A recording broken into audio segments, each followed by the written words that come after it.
Praise the lord. ప్రభు పేరిట మరొక దినంలోకి మీకు అందరికీ వందనాలు. ఈ దినం పరిశుద్ధాత్మ దేవుడు మన కొరకు ఏర్పాటు చేసుకున్న వాక్య భాగము కీర్తనలు 22వ అధ్యాయము మొత్తము చదువుకుందాము. నా దేవా, నా దేవా, నీవు నన్నేల విడనాడితివి. నన్ను రక్షింపక నా ఆర్తధ్వని వినక నీవేల దూరముగా ఉన్నావు.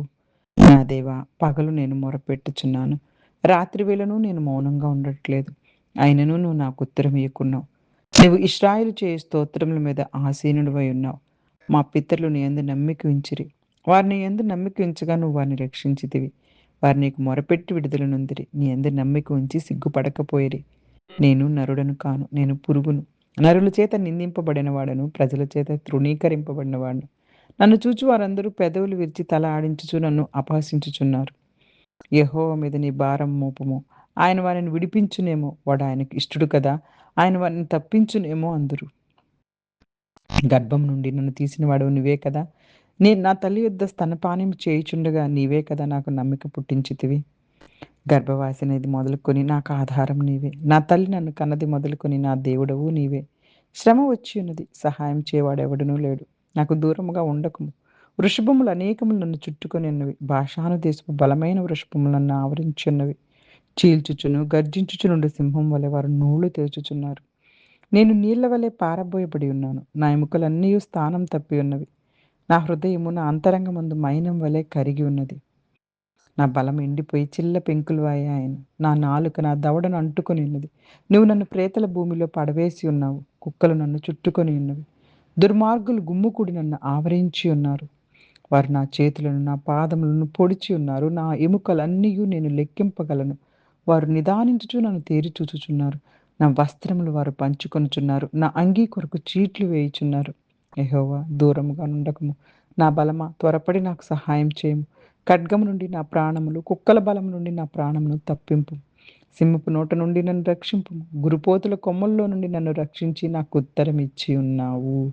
హల్లెలూయా, హల్లెలూయా. నీ నామమున నా సహోదరులకు ప్రచురపరచెదను. సమాజం మధ్యలో నిన్ను స్తుతించెదను. యెహోవా యందు భయభక్తులు కలవారులారా ఆయనను స్తుతించుడి. యాకోబు వంశస్థులారా మీరందరూ ఆయనను ఘనపరచుడి. ఇశ్రాయేలు వంశస్థులారా మీరందరూ ఆయనకు భయపడుడి. ఆయన బాధపడు వాని బాధను తృణీకరింపలేదు. దాన్ని చూచి ఆయన అసహ్యపడలేదు. అతనికి తన ముఖమును దాచలేదు. వారు ఆయనకు మొరపెట్టగా ఆయన ఆలకించెను. మహాసమాజంలో నిన్ను గురించి నేను కీర్తన పాడెను. ఆయన యందు భయభక్తులు గలవారి ఎదుట నా మ్రొక్కుబడులు చెల్లించెదను. దీనులు భోజనం చేసి తృప్తి పొందుదురు. యెహోవాను వెతుకువారు ఆయనను స్తుతించెదరు. మీ హృదయములు తెప్పరిల్లి నిత్యము బ్రతుకును.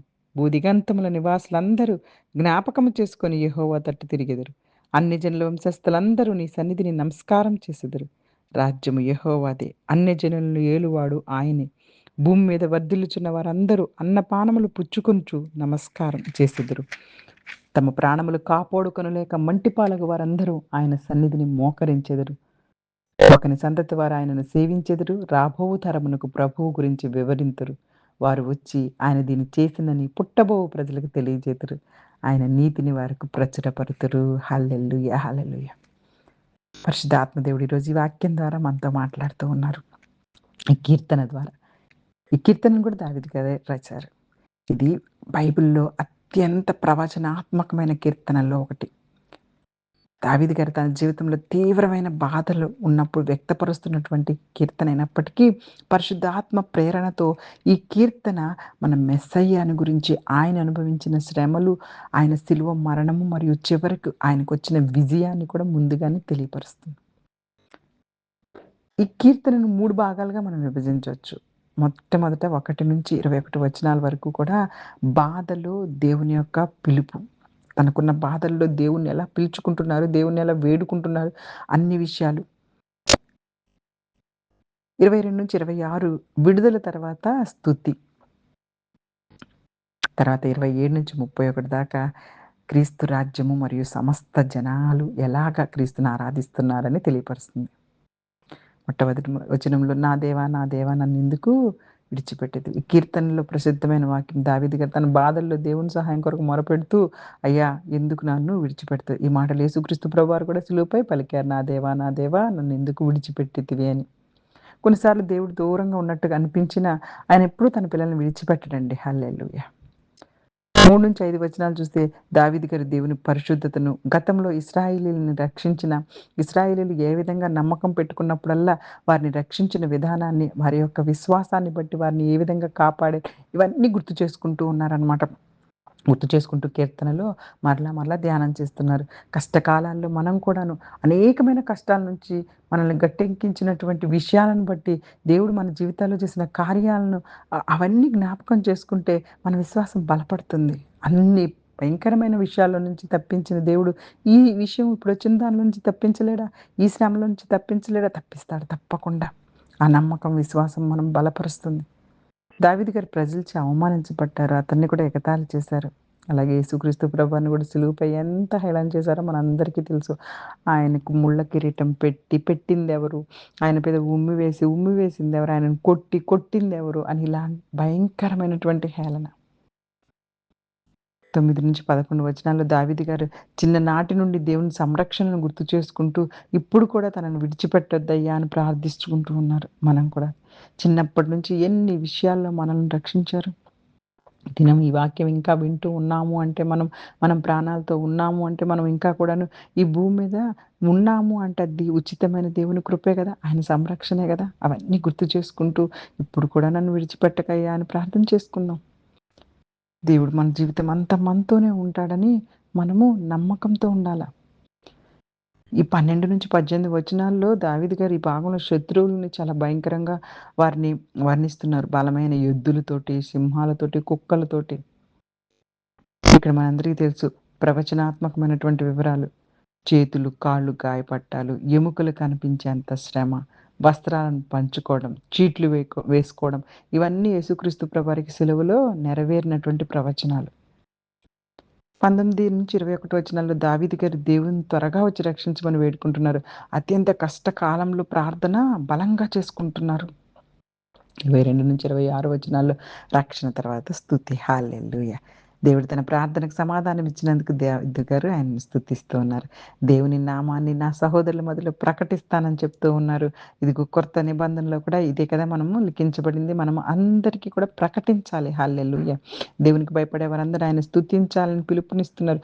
దేవుడు వినయంగా ఆయనను ఆశ్రయించేవారిని నిరాశపరచడు. నీ తగ్గింపు స్వభావంతో ఆయన దగ్గరికొస్తే ఆయన ఎప్పుడు మనల్ని నిరాశపరచరు. 27-31 వచనాలు సమస్త ప్రపంచం దేవుణ్ణి ఆరాధిస్తుంది. మెస్సయ్య రాజ్యాన్ని సూచిస్తుంది. అన్ని దేశాలు దేవుని వైపు తిరుగుతాయి. ఒక దినం అన్ని తరాలు ఆయన్ని ఆరాధిస్తాయి. దేవుని రక్షణ తరతరాలు ప్రకటించబడుతుంది. సువార్త ప్రపంచమంతా వ్యాపించడాన్ని ఈ యొక్క గొప్ప ప్రవచనం ద్వారా పరిశుద్ధాత్మ దేవుడు ముందుగానే మాట్లాడుతున్నారు. కాబట్టి ఈ యొక్క కీర్తనలు 22వ కీర్తన అంతా కూడా మనకి కొన్నిసార్లు బాధల్లో దూరంగా దేవుడు ఉన్నట్టు అనిపించినా మన ప్రార్థనలు వింటాడు కాబట్టి మనం దేవుని పిలుస్తూ ఆయన యందు నమ్మకంతోనే ఉండాలి. గతంలో ఎలా సహాయం చేశారో ఇప్పుడు కూడా సహాయం చేస్తారని నమ్మాలి. అలాగే యేసుక్రీస్తు ప్రభువారు మన కొరకు ఎన్ని బాధలు భరించారో సిలువ శ్రమలను మనకి ఈ యొక్క అధ్యాయంలో తెలియపరుస్తుంది. సిలువ శ్రమలు ఎంత ఘోరమైన శ్రమలు మన కొరకు అనుభవించారు దేవుడు అయన్నీ జ్ఞాపకం చేసుకుంటే త్వరగా రక్షణలోకి వచ్చేసేయాలి. బాధ తర్వాత స్తుతొస్తుంది. దేవుడు తన సమయానికి విమోచనను అనుగ్రహిస్తారు. సువార్త ఒక దేశానికి కాదు సమస్త జనాలకి వెళ్ళిపోవాలి. అందుకే కీర్తనలు 22వ కీర్తన శిలువ కీర్తన అని కూడా పిలుస్తారు. ఇందులో యేసుక్రీస్తు ప్రభువారి సిలువ శ్రమలను గురించి అనేక ప్రవచనాలున్నాయి కాబట్టి, నా దేవా నా దేవా అని పిలవడం, ప్రజల హేళనలు, చేతులు, కాళ్ళు గాయపట్టాలు, ఎముకలు, చీట్లు వేసుకోవడాలు. అది తర్వాత దేవునికి విజయము మరియు మహిమ. హల్లెలూయా! కాబట్టి ఈ కీర్తన 22లో గొప్ప సత్యం ఏంటంటే బాధ శాశ్వతం కాదు. దేవునిపై విశ్వాసంతో నిలిచిన వారిని ఆయన విడిచిపెట్టడు. ఈ కీర్తనలో మన రక్షకుడైన యేసుక్రీస్తు వారి ప్రేమ, త్యాగం మరియు విజయాన్ని స్పష్టంగా చూస్తాం. కాబట్టి కష్టాల మధ్యలో కూడా దేవుని నమ్మిన వారి చివరికి స్తుతి మరియు ఆనందం కలుగుతుందని నమ్మి విశ్వాసంతో ముందుకెళ్ళాలని కోరుకుంటూ చిన్ని వాక్యాన్ని దేవుడు ఆశీర్వదించి దీవించును గాక. Amen. God bless you all. God bless you all.